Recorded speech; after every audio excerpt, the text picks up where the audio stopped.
2024 is over now, and I'm just going to say it. This was not a great year for film, especially compared to last year. And I know what you might probably say as you go through the course of this video. Yes, I missed a bunch of films as I was burnt out at some point, but I still watched over 50 films from this year, and over half of these films were just outright bad or really average. And also paired with how many sequels he had this year, a lot of them never compared well to the originals. And you would think a year that just had one major superhero film aside Sony's Superverse, the cinema will be back. But we even got a renowned filmmaker that couldn't save the year. But I still have some of my favorites and probably just want to hear my list now. So starting with the worst 2024 had to offer. I mean, pretty sure this place has booze locked up somewhere, right?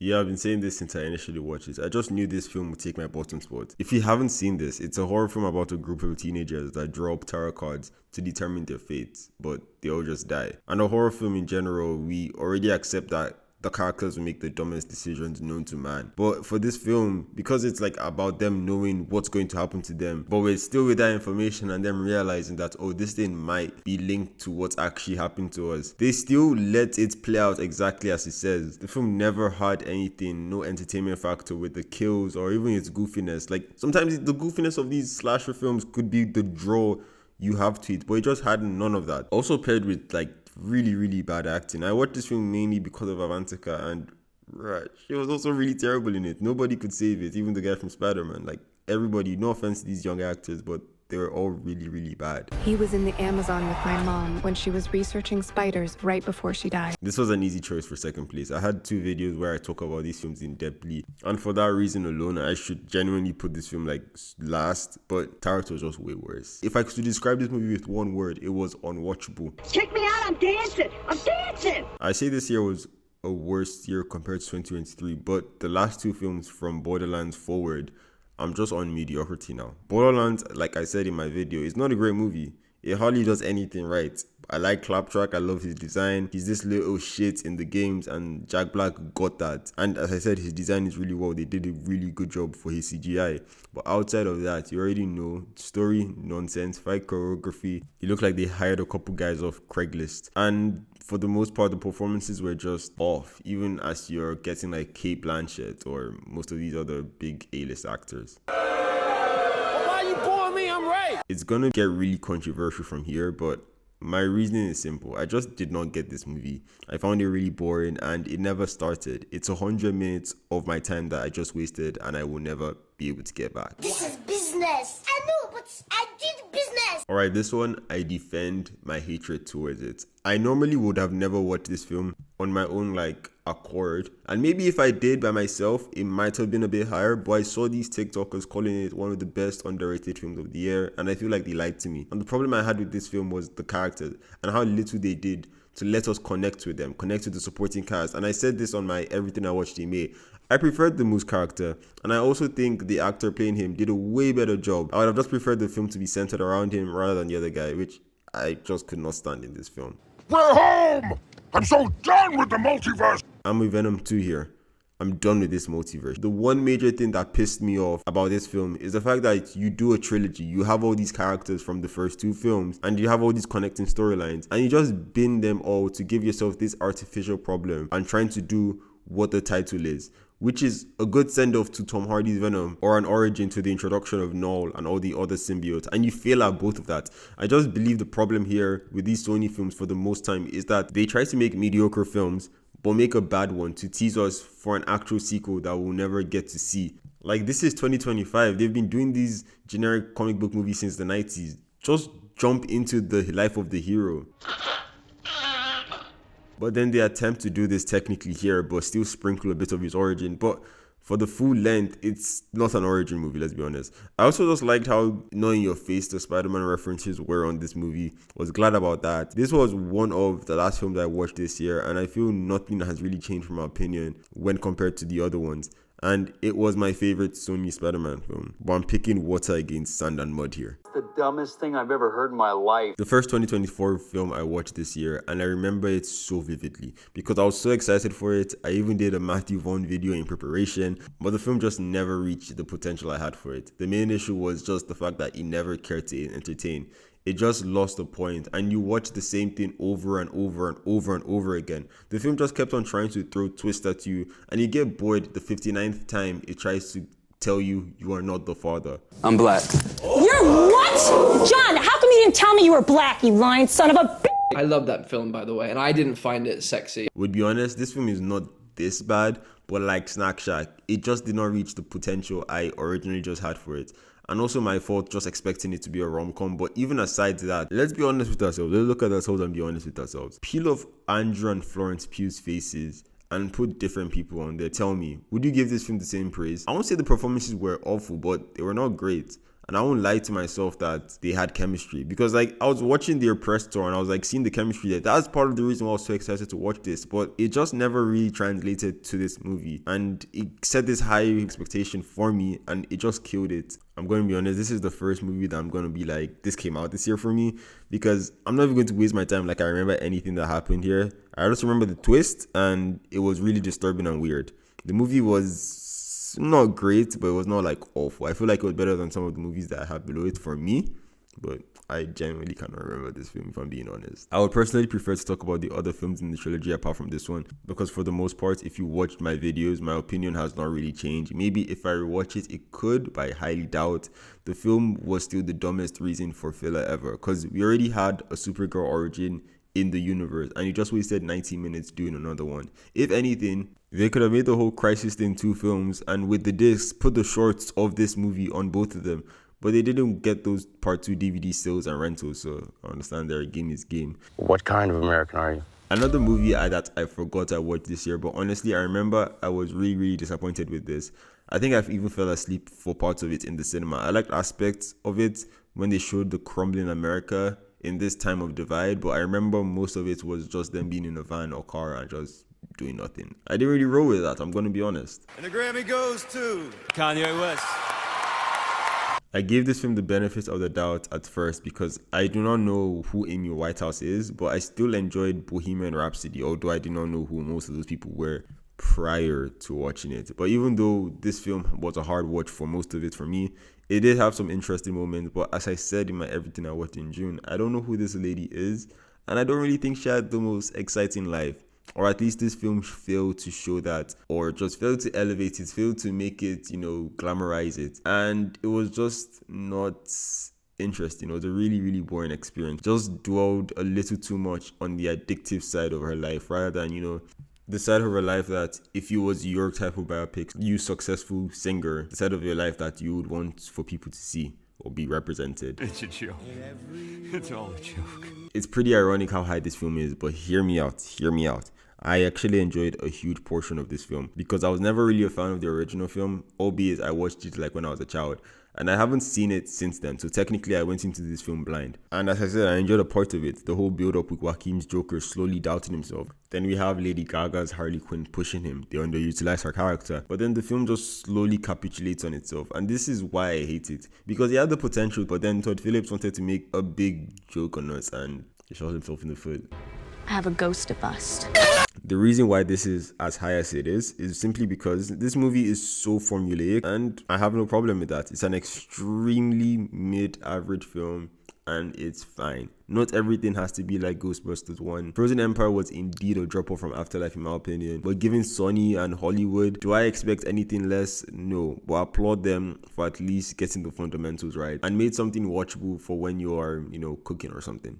Okay, I think we're at the section of movies that I thought were average to me, or at least I will recommend you to watch on streaming. And see, Kong x Godzilla is everything you expect from these movies by now. After the 2014 Godzilla film and Kong Skull Island, the quality has really been dipping to mediocrity. See, I still finance them, so who's the loser? Me or them? Keep the change. Roadhouse. This is a perfect example of a streaming film. I understand you really want to pay for that extra new boat or that new house Doug Liman, but let it go. How do you get a higher budget and you still have this? It doesn't show. Be for real, man. The fight sequences in this, although they do not look amazing visually, they are still really entertaining. But like most early releases this year, this is very forgettable. Jake Gyllenhaal's performance was also really entertaining, and it's a couch film I really enjoyed. My crew is big and it keeps getting bigger. That's cause Jesus Christ is my nigga.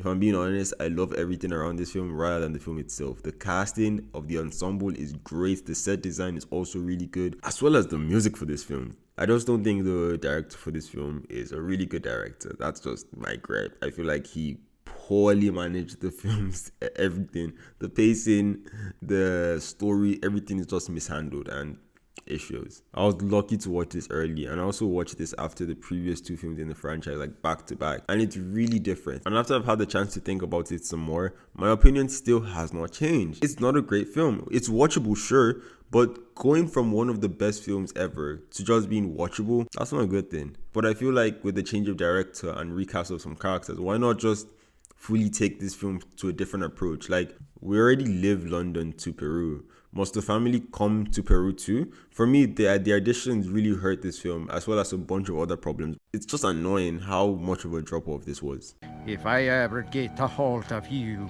I will thank you for showing me the futility of human endeavor. I recently watched this and talked about it, and to me, it was better than the original, but remaking a film in that fast is crazy. Going to state something controversial here, but looking at how much they pushed James McAvoy in the promotion, yes, he's the star, he's the biggest performer there. He wasn't that good. And I would say the guy in the foreign film was way better. But I like Mackenzie Davis though. Committing crimes with both direction. As I always repeat myself, this movie was far from their best. Illuminations have made way better films, way better Despicable Me films. But this was still an improvement of Despicable Me 3. I feel like they removed 3 story points from this film, it could have been slightly better. It wasn't really like a disgusting mess how they went around it fundamentally, but it was just an unnecessary problem that they created, when you could have just focused on what was important for your narrative and what sells you that minion brand too. Hey there, demons, it's me, your boy. This is also a film I barely remember that I watched this year, but I like the premise, and maybe I can say the execution of the film too, but it did not have that H factor, you know. It's something I definitely will never watch again, and see, that's fine. Average good movies are not a bad thing, and I'm pretty sure this film had its demographic of people that really loved it and say this was their underrated film of the year, and that's just life. For me, it was just okay. Guy Ritchie deserves an award for making 3 movies every year, and he never thinks to make a sequel. And even for the most part, these films are never really bad, and he teases a sequel, but he just never follows them up. Whatever studio has him locked up doing these films, please let him revisit some of these movies. I want to see him actually do a gentleman sequel, like a proper one, not a freaking TV show. Like, let him revisit these movies. Maybe not this one, Ungentlemanly Warfare, because this one was pretty average. But see, I need my UK Mission Impossible sequel, please. Somewhat unpopular opinion, I said I did not really mesh with this one at the start, and it just disconnected with me, and I never reconnected myself till the closing moment, which just hurt it for me. Maybe a rewatch would suffice to improve my enjoyment, but I don't think I'll be doing that. My preference of these 2 movies, MaXXXine and Longlegs, further apart than it seems. But why is it as low as it is on my list? Simply because it's a drop off from the previous 2. Like, in my rankings video from 2022, it was in my top 10. And it's crazy, from a year of so many sequels, nothing really matches up to its original, apart from a few. And MaXXXine, like a bunch of them, it just feels like a film that never needed to be made, or just never needed to be continued. Its continuity for me just feels engineered rather than it being natural. And that entire final act, I have to say, I was lost and confused. I enjoyed this, not as much as Bullet Train, but still pretty fun. I just personally still feel like Aaron Taylor Johnson's role should have been played by a famous stunt actor or anything. It could have made it funnier, it could have made it more ironic, because Aaron did not even do much in the film anyways. I feel like he could have gotten away with not having an actual actor there. Another of the very, very few films I watched more than once this year, and in those rewatches, I had more time to think about it, and in turn, I appreciate it way more, because yes, it should have been a Flash film at its core, that's what it is.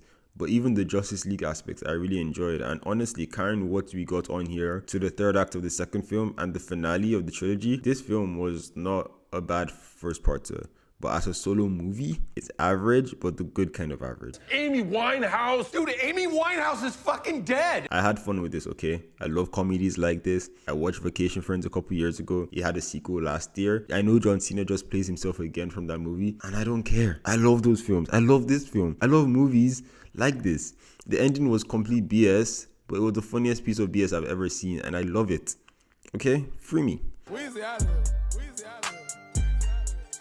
I'm very, very realistic when it comes to production of film, so I sympathize with them the DreamWorks idea for not including the Furious 5.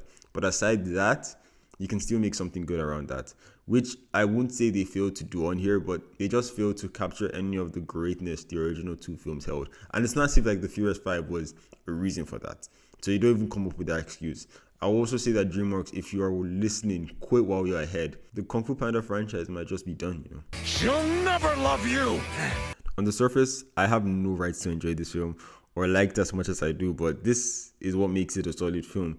This did entertain me and humor me for most of its runtime. And I could see this film being one of those films that like I go back to and I rewatch a couple times by myself with friends, and it just gets better and better, and something I tend to love more as the years go by. I keep these. Spoke about this with Guy Ritchie earlier, but Statham too has just been constantly making these generic action movies in the past few years. And these are not Oscar nominated movies or anything, but the quality, they have been improving, and plot wise, you could say it's basic, but it still holds this level of intrigue to me. The action is really fun. Him and David Ayer working together next year, I will be in that theater this time. I have a proper video saying why I love this movie, but its existence is everything I loved about the DCMU. And the downfall was that same reason, especially combined with how bad part 2 was. The entire third act of this film was rushed, and how they used plot convenience to just solve everything towards the end, I wasn't really a fan of that. But outside of that, I'm a big fan. As big of a drop-off as it was to the first 2, at its core for me, it was still a solid watch. Obviously, its fractioned budgets to accomplish the impossible is blatantly obvious to what they are trying to do immediately, but I will give them effort for trying. Lupita Nyong'o, amazing as ever, and it's almost as tense as its predecessors, but regardless, it is a solid film. What the fuck? Abigail was not an amazing film, but bro, this film was incredibly fun and it was just a good time. What kills it for me is the final act. I just feel like the film suffers somewhat of an antagonist problem, because the little girl should be the bad guy, but it's like the film is scared to stick with that. So they add all these twists and layers to fabricate another antagonist that I was just not a fan of. It could have been higher, but for me, that's just, what are you doing? You're just ruining it.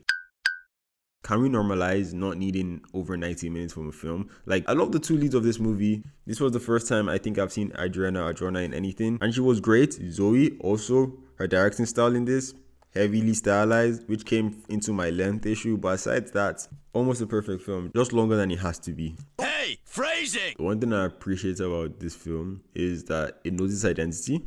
He knows what it is, and it's not afraid to be that, and doesn't try to be anything else.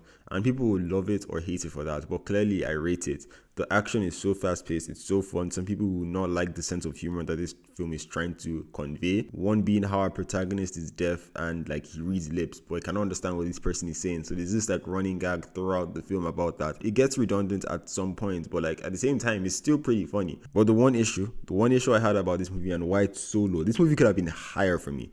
But that one issue is the ending. Like, that twist was not needed. The first twist was already pushing the border of it being bullshit. But the second one, absolute nonsense. Outside of that, to the last 10-20 minutes, absolutely amazing film that I love. This was a movie I feel they simply had to do so much wrong for it to be bad. But at the same time, because of what it is, it had this cap, this limiter, preventing it from being top tier. And I'm not even saying this because it's very easy to hate on Marvel movies right now, because the Guardians film was in my top 15 last year, and that's a way better film, up against better films. But what I'm just trying to say right now is that Deadpool and Wolverine just nailed the MCU plus Deadpool formula. Plus, he also did that multiverse thing. Outside of that, the film just does not have a soul for me. The antagonist is also really not good, but aside the character moments and action, the plot is terrible. But that's what I'm saying. It nailed its formula, so I still had fun. An old man's talking. Overall, Juror 2 had its ups and downs, but for me, it was a staggering average film that was made well and pretty decent performances. I wish J.K. Simmons had more to do, and Nicholas Holt's character was not a complete doofus. It's a good flick. Wait, hold on. That is a problem I had with this movie. Nicholas Holt's character is an absolute fool. At the start, he's just a fool. Then towards the end of the movie, he switches up and becomes smarter, just pick a side. But see, it's a good flick, but not one I ever really see myself going back to rewatch, unless I'm with like my uncles and aunties and I just wanted to put it on for them. I feel like most people have top 10s, top 20s, maybe top 25s. But for me, when it comes to when it comes to the fundamentals of the movies I enjoyed this year, my favorite of the year, my best of the year, this is my top 19. Everything below it, they're movies that I maybe enjoyed, some were average, but from now on, these were the best of the best for me. And don't judge me for the first movie you're going to see on here, but Mean Girls at number 19.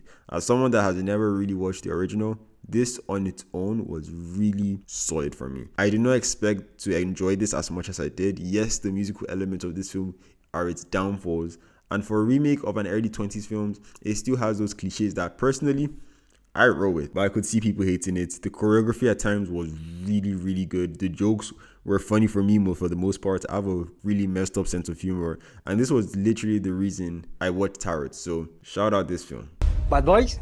And this is a movie that like explains the turning point we're at, because I can say for a sequel for this year that was better than any of the previous films. This was Bad Boys, but this is Will Smith post slap. Everybody wrote him off, but him, Martin Lawrence, and their team were able to still bring out the good aspects of those original films in the franchise and drive them up to heights that were never in those previous films. The chemistry between the two leads still great, still carrying on over 20 years now. And we get to see recurring characters who had their time to shine, and that was really, really cool. Cameos from 2019 and really, really creative and fun action sequences. Honestly, one of the most fun I've had in the cinema this year. But the antagonist, not bad, but pretty predictable. Do you think if I was on steroids, I would have these fucking appendages down here? Okay, I watched it a long time ago, and I'll be lying if I told you I remember anything from it.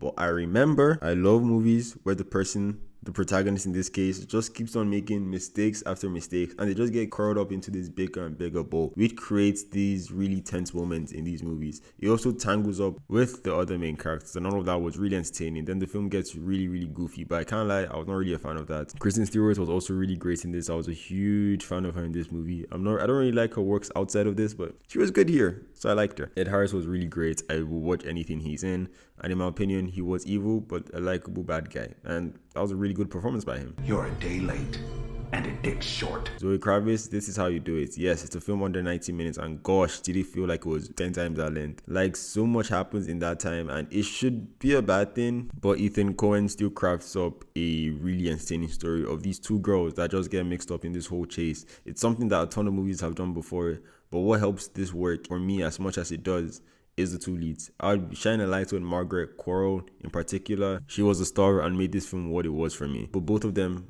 really fun and funny altogether. Colum Domingo as well, good performance. Miley Cyrus was also in this somewhat questionable role, as well as Pedro Pascal, but I would highly recommend it. Get away from her, you bitch. This film has its haters, but I'm not one of them. This took, in my opinion, the good aspects of the first two Alien films, and you could say it redid it. Yes, I would agree, but it's all about packaging, brother. And they packaged it well for me, in my opinion. We also confess there are parts of this movie that I would have given the person sitting beside me in the theater a good laugh, because, bro, the film's VFX, special effects, both visual and practical, just appreciate how much effort Fede Alvarez put into the film's production, especially after I went in doubting him, so I'm glad he proved me wrong. Help myself to some beans. I might as well do these films back to back, and it's the Watchmen animated films. At first, going by the video I currently have on it, I came out as dismissive of the film. But after reading the comic and watching the Zack Snyder film, my appreciation for the film just goes through the roof. Firstly, glaze for Alan Moore here, because what a story the source material is. And then props and credit where it's due to the animators for at least trying to adapt what was quoted as unadaptable. There are a bunch of panels cut out, which I would say takes a lot from the film, but also changes which was made to the film from, like, maybe adapted from the Zack Snyder film, for example, which in my opinion were a few parts of the Zack Snyder films that I did enjoy. Although still with everything, I think the comic is still better. But retract what I said from that video that I have on it, and I would say if you want to watch a proper adaptation of the comic, watch the animated movie. It does a way better job at adapting the good parts of the comic and also the good parts of the Zack Snyder film, and combines to make the best you can watch. But I will still stand with this. Why is the animation so cheap? Please. I've said this twice already, and I'm going to repeat myself. I prefer this film to the original. The original is not bad, but I feel the plot was too one-dimensional. But don't get me wrong, although its sequel did have more going for it, it did turn out to make it a more tangled mess. And parts of those mess were left unresolved, but it did not bother me on my initial watch, and I have not watched the movie since then, so I'm just going to stick with my opinion, and you can sue me for that. The substance just misses out for my top 10, but still holds its own. Performances out of the way, because the two leads here are just phenomenal together. The rivalry between them, and it's more of her older self fighting off that hunger for that love attention that she feels when she gets from her younger self. And it becomes this metaphor for so many things like addiction, nostalgia, insecurity. And it just gets the nail on the wood for all of them. And I just feel it's not in my top 10 for any particular reason other than I just resonated with the films above it way more than I did with this one. Now for my top 10 and some of the best. if not the best movies I have watched from 2024 so far. Oh, no. This was one of the few films I watched more than once this year, and probably the reason why it managed to sneak into my top 10. I love the entire ensemble, and nobody puts out a bad performance for me, and it's simply a tale of how the rise of power, especially to people that don't really know how much to handle it, can really be to their detriment at times, and also for the people around them, and also how that sense of power can be like a drug, possibly make you forget about the ones you care about, the ones around you, and what those people might mean to you. My rewatch definitely helped this movie get to as high as it is, and sometimes maybe a second viewing could make something that is mediocre or just like alright look really good to you. What a wonderful day! But films like Kingdom of the Planet of the Apes and all the other films above it just did not need that. They were good as is. And the one thing about the Kingdom of the Planet of the Apes that I did really love was the way that it gave us this sense of reality and the way that you really could not trust anybody. I'm a major fan of the Maximus Caesar's character, and not only did Kevin Durant do an amazing job portraying him, the material given for him was also phenomenal because he is the main antagonist, but you somewhat see his side, like a Kaba. But the difference between him and, is it Kaba or Koba? I can't remember. But the difference between him and Koba was that he was just very narcissistic and very self-proclaimed and just approached his goals, and he did it in a way that it just felt very compelling. I also really like the two humans in this film, and it shows the different sides between the two types of people that could be in like a world like this, and how there will be cowards out there, probably people like me, that will just settle for that, you know, pet position. Basically reminds me of Rick and Morty when the dogs take over and Morty is basically that dog's pet, and how there are people that will fight for the future of humanity. Delusional? Of course I'm delusional! To be really brief, I love this more than the original because I think that movie painted sadness as the bad guy and joy as the good guy, and I always thought that was the entire point of that first film, but it seemed like that was not the case. But the thing I love about the second film was that it did depict it somewhat like that, the way I always thought the first one was. So for me, the second film was just the retelling of how I always viewed that first film. But this time they really gave Anxiety that mantle of being the bad guy, and even Joy too. They leaned in more of her being somewhat of a bad guy, and suddenly what was not in that first film is in this film, that black and white, that good and evil. But we get to see Joy actually grow, and compared to the original, it's more blatant, which I did enjoy, as well as Riley in the film, which was an older version of herself, which was more pleasing to watch. That's just personal preference for me. But just the interaction between her and her friends in her personal life compared to how reliant the film was in her past in the previous movie. Long story short, this film just did what Inside Out 1 did for me, but just did it better, and that's why I like it. Stick to the plan. As I mentioned with Love Live Bleeding, I love these type of films where everything just spirals out of control at a certain point. Even before that, I did enjoy the parts of the film which was really little when they focused on was the thought of what Glenn Powell's character, what he was doing, was he morally right? Because on the one hand, all these people are not even sure what they want to do. Case in point, his co-star, played by, you guessed it, Adria Arjona. And some of these people might just go that length to get what they want, but the film did dabble its feet there, but I just wish it did one or the other, which was either being in the film or being not in the film, because its change of pace in those scenes was just a bit unsettling, and at the end of the day, it really did not even pay off to anything. But anyways, as I mentioned, Adria Arjona and Glenn Powell were both in this, and their chemistry together was amazing. It was probably the best romance I've wait, hold on, I'll save that for my other films, but it was up there as one of the best like couple in a film this year for me, especially compared to even what we got in the previous year with him and Sydney Sweeney. Watch this.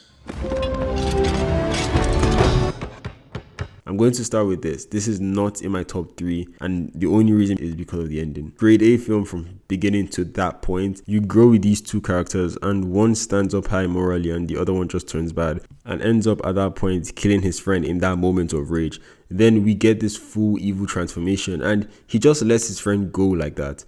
It's such a great point to end this film. You know, you make it a big vague whether he gets that Matrix or leadership or not. We all know he will get it, but like you just leave it in that way, and you see Megatron become this evil leader as he destroys the bad guy, takes his cog. I just preferred the film to end there than hit to have those extra scenes of them fighting. I suspect the only reason why they left that part in is because it's a kids film. I was already like getting the goosebumps and everything. I was like, oh, this is cinema. But everything leading to that point, as I said, it was just already up there for me. I just wish it ended differently, and that's a personal thing. I like it. I know, it's great, right? Another. The one thing I loved about Furiosa was simply how beautiful it looked. Don't get me wrong, everything else about the film is great, and Taylor-Joy did an amazing job playing this character, as well as Alia Brown playing a younger Furiosa. Was really surprised by her performance at the start and enjoyed the transition to see the origin of this character. Also Tom Burke playing this character that takes her at her wing, Chris Evans playing this pretty dumb, power-hungry antagonist that was straight up a nuisance and offered no benefits to anybody, even Crazy Joe. And I just loved his role in this film. I just enjoyed it, and I think at this core of this film, it's just a revenge story, but I feel like the layers it had in conjunction with just makes this film very, very entertaining, as well as that revenge at the end. It just hits so sweetly. And this is a pretty boring choice, okay? Only reason why I do not have this higher is because of its conclusion. Don't think it would have beaten my top spots, but I think he could have come out second. Mickey Madison does a really great performance, as well as the Russian Timothée Chalamet in Mark. I love how the second half of this film is just completely shuts out everything and makes it so tight. It gives you this chaotic, claustrophobic feel, as well as you go on this chase across New York. I think that is also helped by the supporting cast, like Yuri Bruslov as Igor. He was great, and I'm all here for his Oscar charge. This is really an entertaining, exhilarating film I could see myself possibly even loving more in the future. But for now, it's my number 4. And on to my top 3, my best of the best movies of this year. And I am a wild robot. Before I give this film its praise, I will alarm, the structure of this film felt off for me. But just the quality of everything else, I am willing to overlook it. It was a really well written coming of age story for basically everyone in the forest. I might just be a broken person in thinking that there was going to be a betrayal somewhere, like a Zootopia for example, but that doesn't happen, and honestly, think for the better, as it does suit the characters of this story and where they took them. There's also one thing I didn't really like about it, but I understand its purpose, and at the end, I really enjoyed the message of this film, and it's a shame that it did not do as well as it should have, because it deserved to be bigger than it was. Man. Just another lonely night with my Dune popcorn bucket. I mean, Dune is simply Dune. Visuals, sound, skill in the cinematography, costumes, almost everything is simply unmatched to any other film from this year, and probably even the films from the past 3 years. I confess only watched this film once in the cinema, but that experience is locked in. It was worth that price I paid, every penny. The performances are great, obviously being Timothée Chalamet, he progressed way harder from his role in the first film, and probably compared to anything else I've seen him in. Zendaya also expanded from a teeny role in the first film, and then you have the supporting cast, both returning and new, like Austin Butler and Florence. And as I said previously, this film is long. I felt that length, but it's engaging enough to remember that I did not care. I was tired physically on my seat, but I just wanted this film to go on regardless of that fatigue. And is that not a good thing for a movie? And to my number 1 choice of the year, Challengers.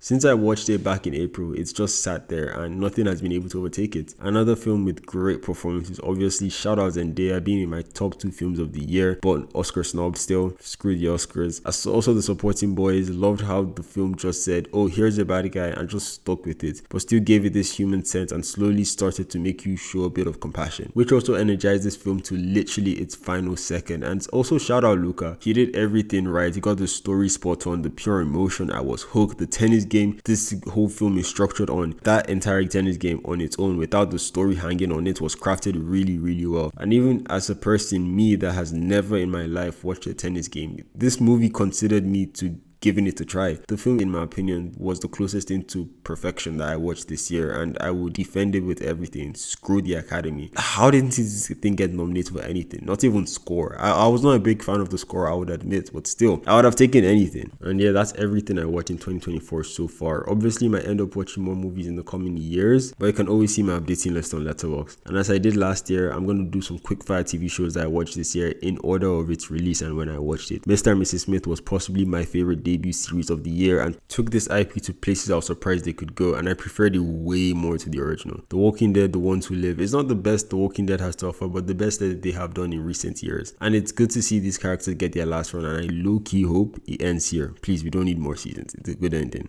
The Gentleman was pretty solid Netflix show, but for me, couldn't just take me the whole 9 yards. I'm happy to see Guy Ritchie take this world that I think he built and expand on its lore. Invincible Season 2 Part 2 was good, better than Part 1, and I hope to see more and more episodes with shorter gaps in between, I beg. Fallout, I had fun with this. The filler episodes I did not really enjoy, and also the conclusion felt a bit weird, but aside that, really enjoyable. The best Season 3 was simply disappointing. The Boys Season 4, no remorse. This is the worst season so far, but see, It being filler for season 5 could elevate this season in the future, and hopefully this also guarantees season 5 to be a certified banger. Sausage Party Photopia, I had a video planned, halfway done with it and everything, but I was just not satisfied with the quality. But I love this TV show, and Amazon gives Seth another season of this and more shows to run. This is probably my personal underrated show of the year, if I'm being honest. Batman Cape Crusader is really just a Gotham show, but I had no problem with that. I think for what they did get the balance right between showing us the life of Gotham and also the GCPD, also stringing up Batman there and giving compelling episodes. Vox Machina season 3, I loved it. Watch my goddamn video about it. Penguin was solid from start to finish, but I need to see Robert Pattinson's Batman give this guy combos for what he did to Victor. Creature Commandos, a hybrid between 2024 and 2025, but it was solid. Just rushed, and I also did a video on this that I highly recommend you watch. Thank you for watching this video. Another really long one, but I don't think it's as long as last year's one, but it's expected, and hopefully I'll see you in the next one. Bye.